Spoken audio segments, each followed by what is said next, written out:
Welcome back, boys and girls, ladies and gentlemen. This is Real Big Ten Football Talk +1 with Chris.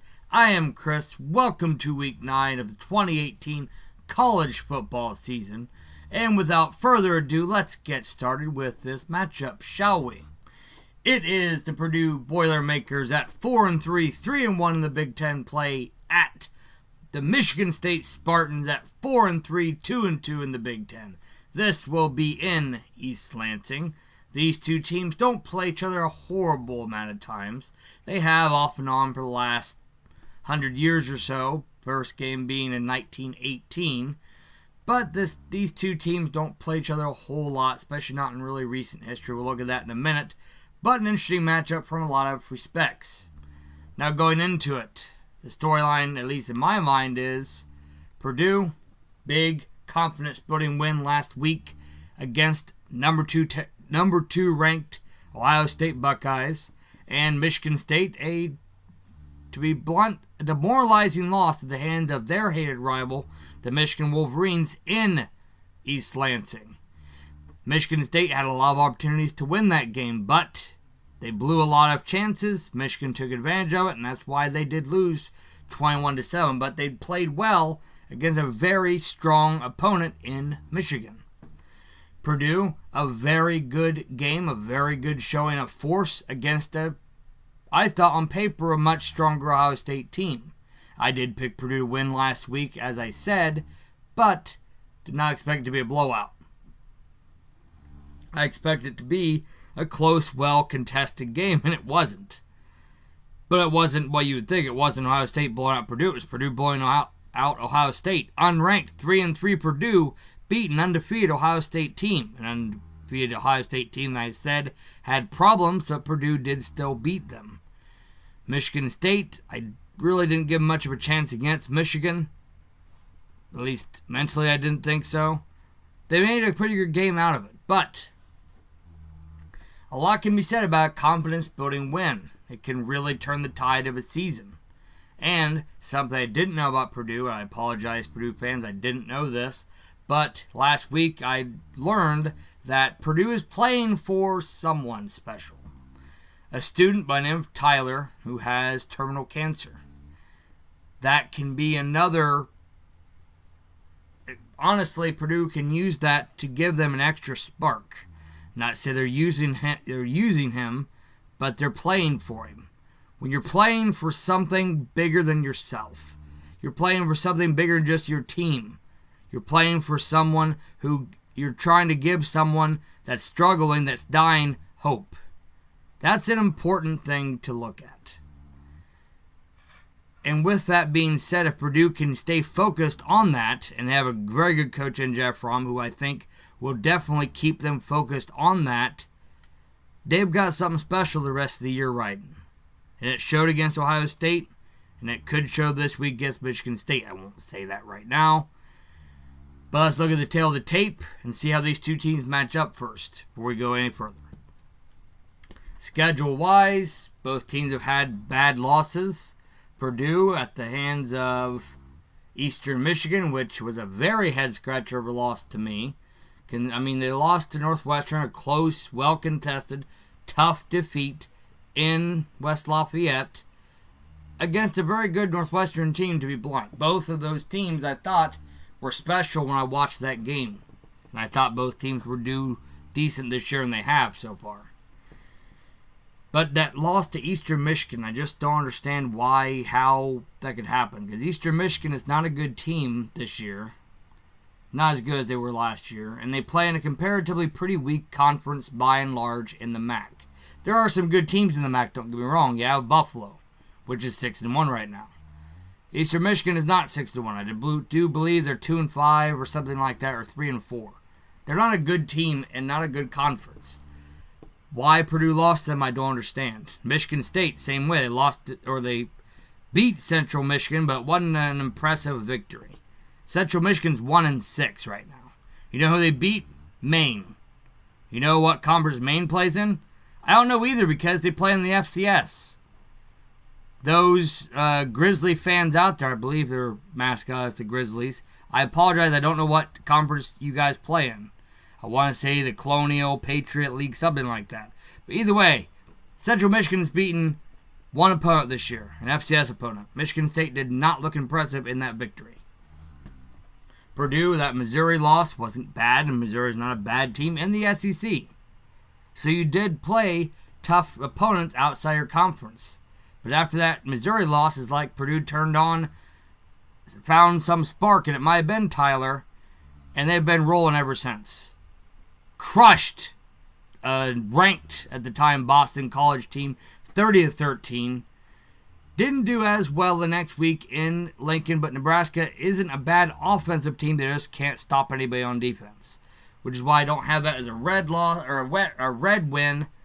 But you gave up 28 points to a team that was at that time hadn't won a game yet.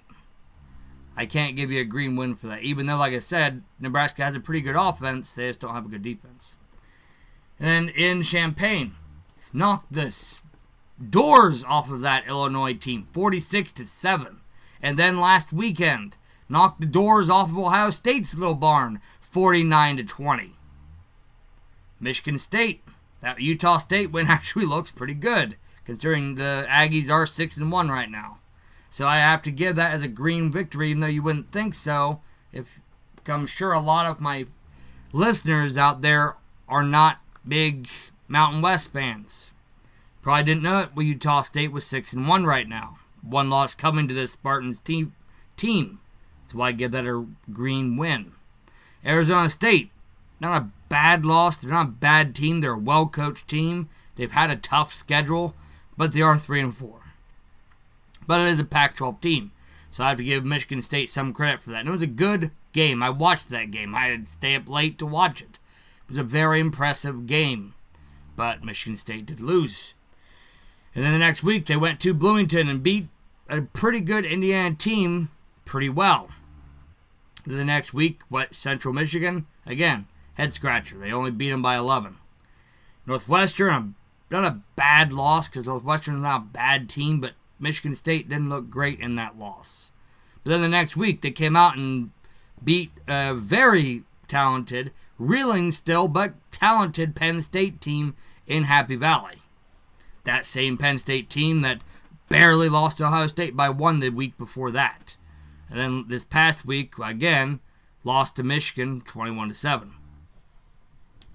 This is a Michigan State team that's very inconsistent, as you can see in the win-loss and who they played and who they've lost to and who they've beaten. Very inconsistent. Purdue, consistent the last 4 games. Very good on one heck of a run right now. And we'll have to see, but the Boilermakers are a very formidable opponent for a reeling Michigan State team. Albeit maybe more talented than Purdue, but maybe not. Last 5 meetings, Michigan State does have the edge at 5-0 against this Purdue Boilermakers team. But the last time they played, David Blau was on that Purdue team. You gotta think David Blau wants some revenge in that game. They could have beaten that number 2 ranked Spartans team in East Lansing, but they lost by a field goal. Then lost the year before that, 45-31. Then year before that, 14-0. Then they took a few years off. Like I said, these two teams don't play each other every year. 2015 was the last time they played each other at all. 2013, Michigan State shut them out 14-0 in East Lansing. 2010, not again a good game, 35-31, and in 2009, another good game, 40-37, but all Michigan State victories. Purdue's got to be chomping at the bit to beat this team, whom they haven't bested in quite a few years now. Purdue is a different team than they have been in recent years. They have been, let's be honest, pretty bad the last 10 or so odd years. Really, they haven't been that good since Joe Tiller left. I mean, it's quite a few years since the years of Drew Brees and Curtis Painter and Kyle Orton. This Purdue Boilermakers team has not seen a decent quarterback since those. And I think David Blau you could put him in that conversation now. Am I saying he's as good as Drew Brees? Of course not. But he's a good quarterback. He doesn't beat himself very often. He doesn't turn the ball over very often. He's a good, solid quarterback. And it shows in the stat sheets and the wins they've had the last 4 games. Purdue's marquee win, of course, we have to go back to the game last week against Ohio State, 49-20. But it's funny, if you look at the tail of the tape in this game, it's not really much to talk about. Honestly, why I think Purdue beat this Ohio State team is just a few different things. I mean, both teams are pretty even as far as the total yards. First downs, Ohio State has the edge. Third down efficiency, Ohio State has the edge. Penalties, Ohio State committed more penalties, but Purdue committed or gave up more penalty yards. Ohio State had that 1 turnover, but let's not forget what that 1 turnover was. It was a pick 6 Dwayne Haskins threw.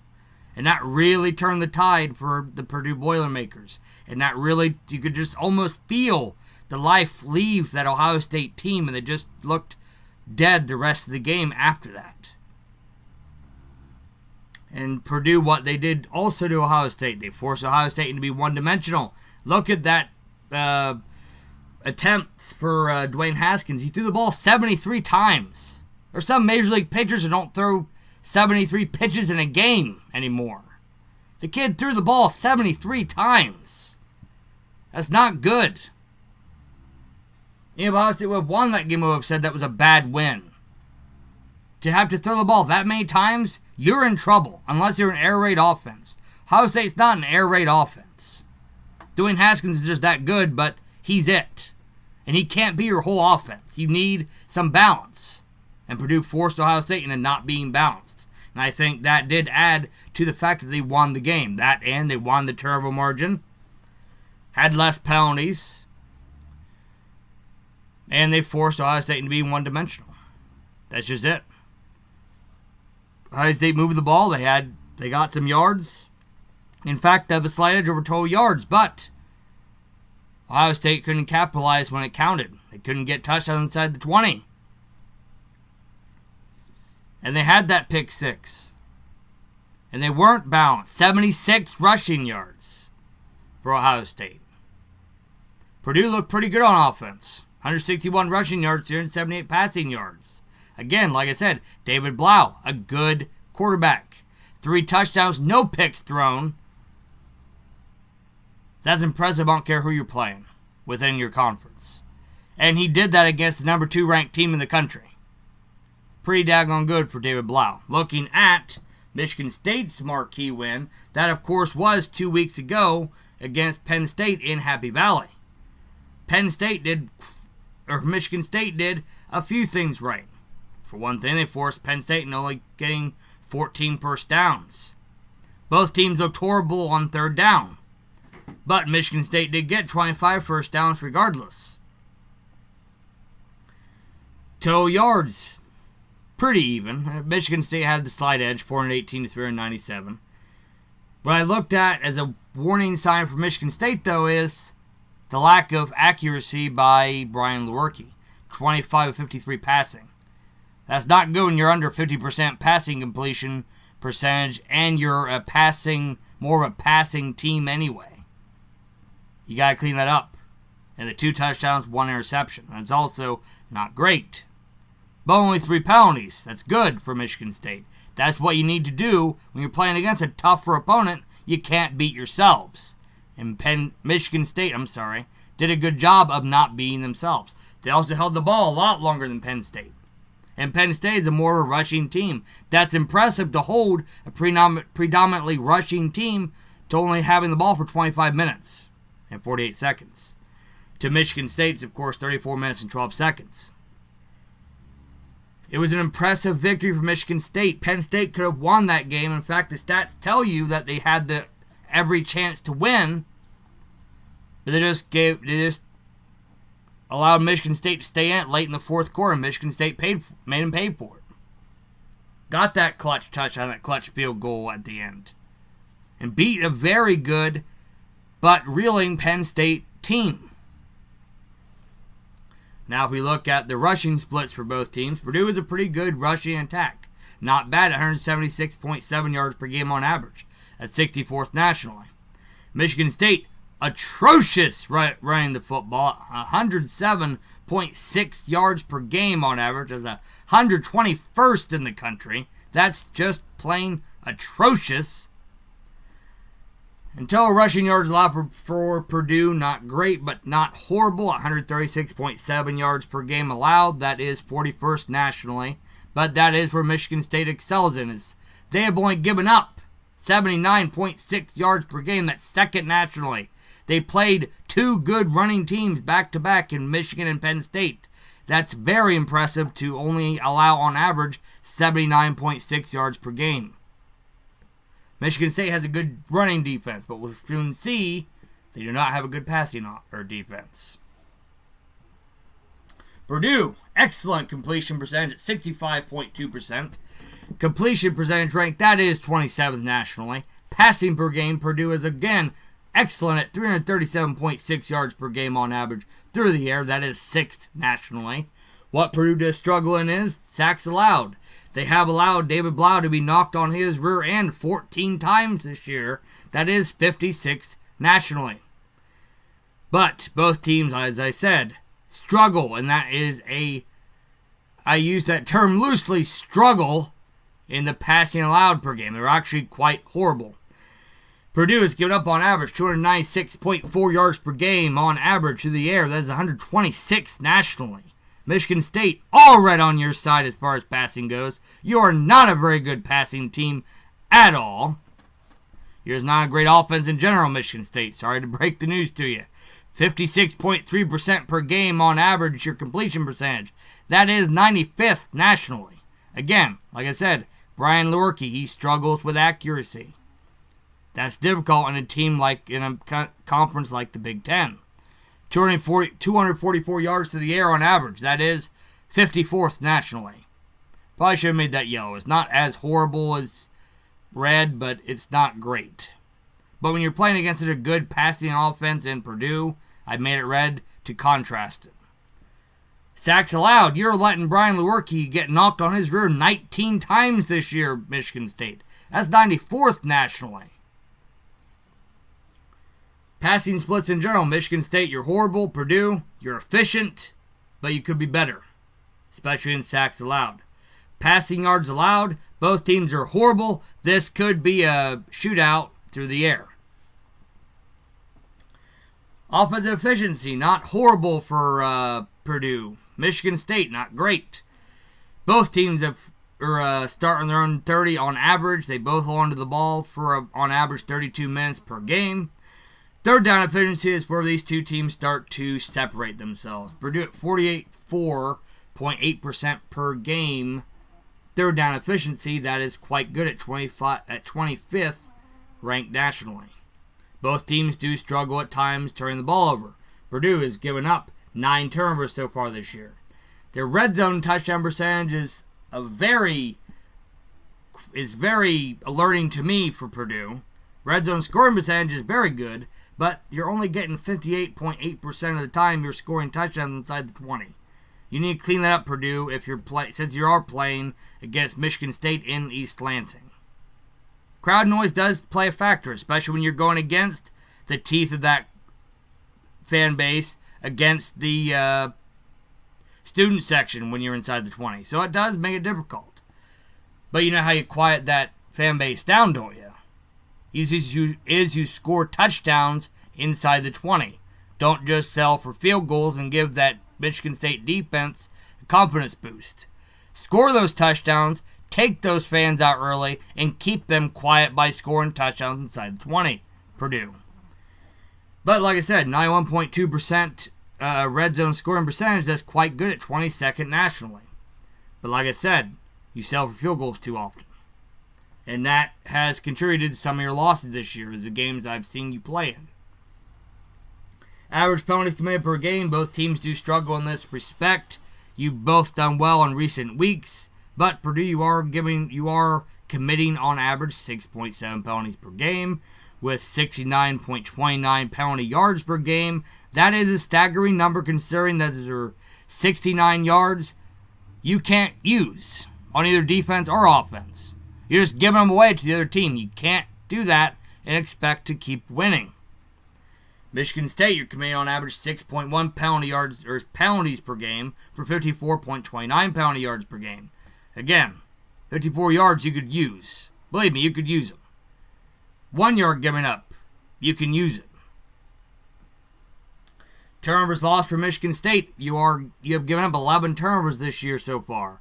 Red zone touchdown percentage, not horrible at 61.5%.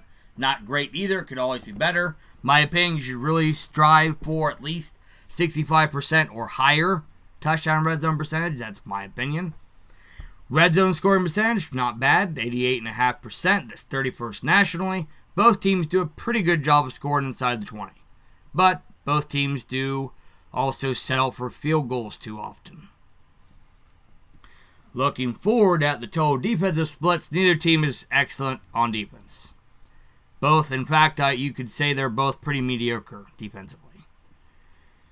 Purdue, like I said, Purdue turnovers gained is only 9, so that is a turnover margin of 0 for Purdue. That's not great. That's not bad. That's run of the mill. That is literally just mediocre in the middle. Michigan State, you have gained 12 turnovers this year. It's not bad. Both teams have picked the ball off 9 times this year. In Purdue, I know of at least one defensive touchdown you've scored with those picks. Michigan State, I'm not sure if you scored a defensive touchdown this year or not. Purdue, you have gotten 18 sacks this year. That's 39th nationally. Pretty good. Michigan State, 16 sacks this year, and that's 54th nationally. Total defense is where these two teams start to separate themselves, in this case, in Michigan State's favor. If you know much about the Spartans, you know defense has been their bread and butter for the last 10 years, but that's when they had Pat Narduzzi as their defensive coordinator.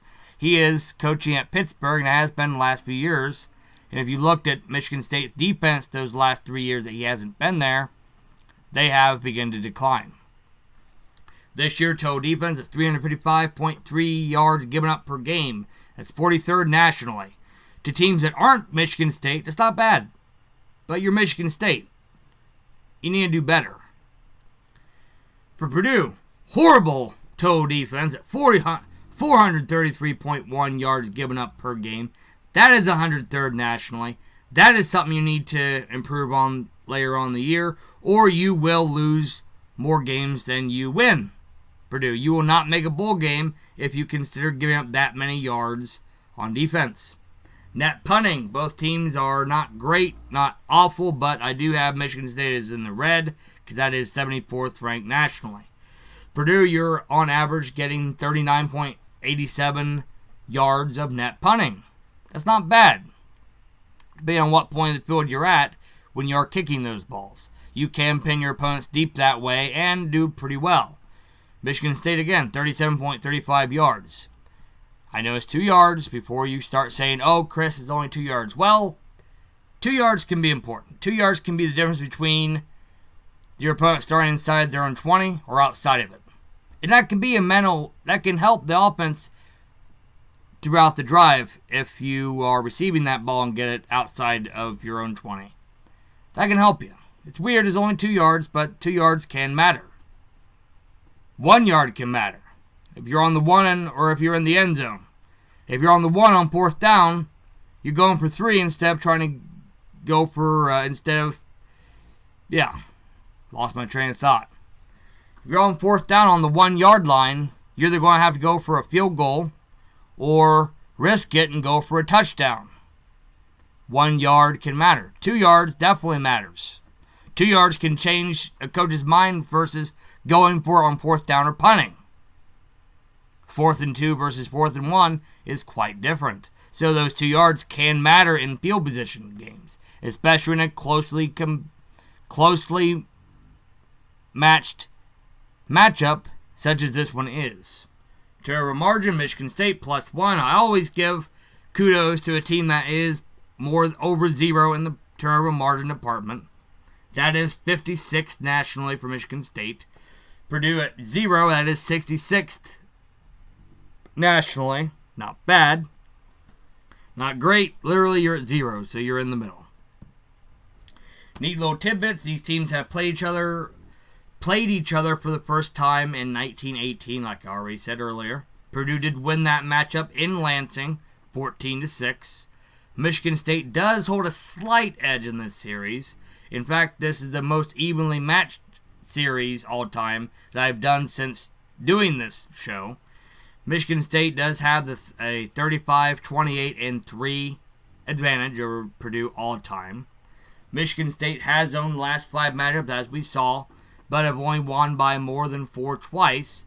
And it's funny, both of those matchups, they won by exactly 14 points when they didn't win by more or by less than 4. First time neither team was, or this is the first time that neither team was ranked since 2013, which I thought was kind of interesting. Keys to the game. What is Purdue wins the game if they play a clean game, have to reduce the penalties, and can't turn the ball over. Has to protect David Blau and give him time to throw. If he gets hit too often, any quarterback, if you get hit too often, you start to get happy feet and your accuracy goes down. You start to settle. When you start to settle, you start to throw picks or more incompletions. Purdue, you need to stay balanced like you did against Ohio State. Keep that Michigan State defense guessing. You've got to play aggressive. You're on the road, a week removed from shocking the number 2 ranked team in the country. Use that confidence and play aggressive. But don't use that confidence and become arrogant. That's how you lose those games. Look at last year with Iowa. After they beat Ohio State, I believe they lost the next week to some team that wasn't Ohio State, some weaker team. Purdue, you need to try to get out of that and don't buy into playing, or you can't allow yourself to be trapped against a weaker opponent than the opponent you beat last week. Have that confidence.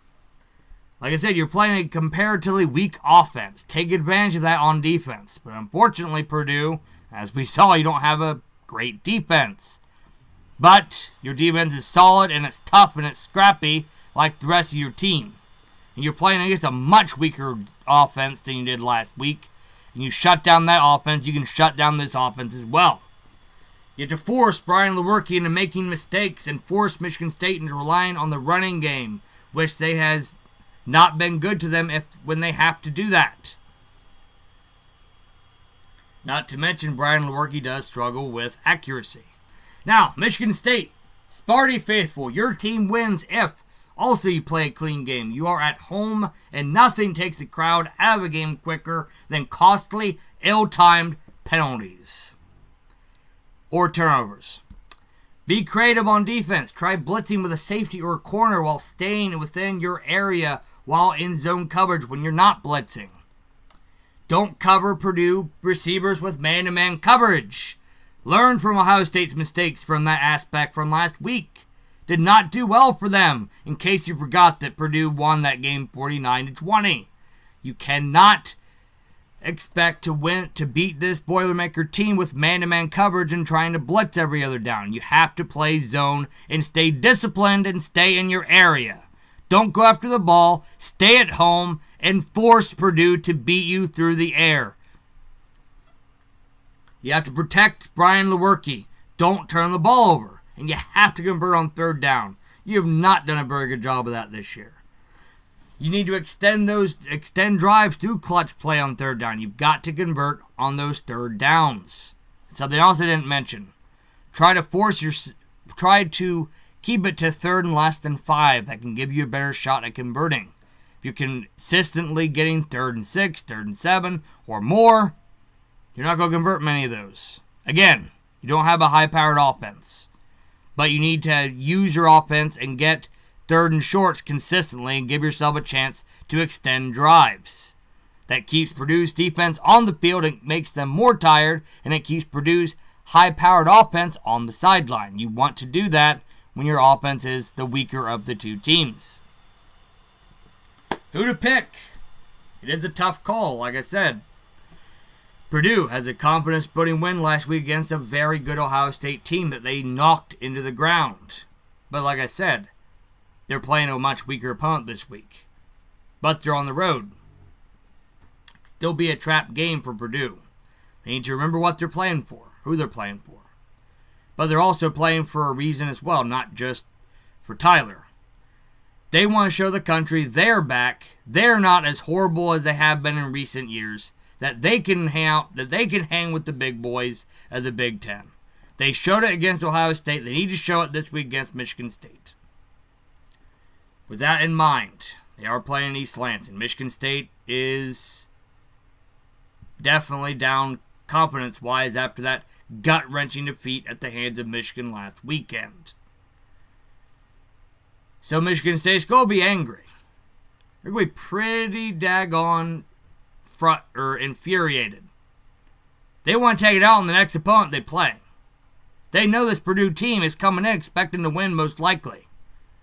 So Michigan State's going to give them a good game. Weird to say, Michigan State, I think it's going to give this Purdue team a better game than Ohio State did a week ago. But I do have Purdue winning this game 28-17. Because Purdue is playing for something bigger than themselves. They're playing for that young man, Tyler, who is fighting terminal cancer. They'll keep that in the back of their minds. They'll play for him. They'll play with a higher, another gear than they did earlier in the year. Like I said, they won 4 straight, and they've looked very impressive doing it. Michigan State is inconsistent. Purdue has been consistent. They stay consistent. Purdue wins this game because of that consistency, because of that balance on offense. Their defense isn't great, but they're playing against a very bad offense. And Purdue has played good offenses so that can add to the reason why their defense looks pretty bad statistically. This is going to be a good game. I am looking forward to it, even though I know it's an unranked matchup. I do think it's going to be an interesting affair. And it's week 9. If you haven't noticed, not a whole lot of high-profile matchups going on this weekend anyway. But I think this is going to be a sneaky good matchup. I hope you enjoy it. Purdue Boilermaker fans, Michigan State Spartan fans, I do thank you for watching.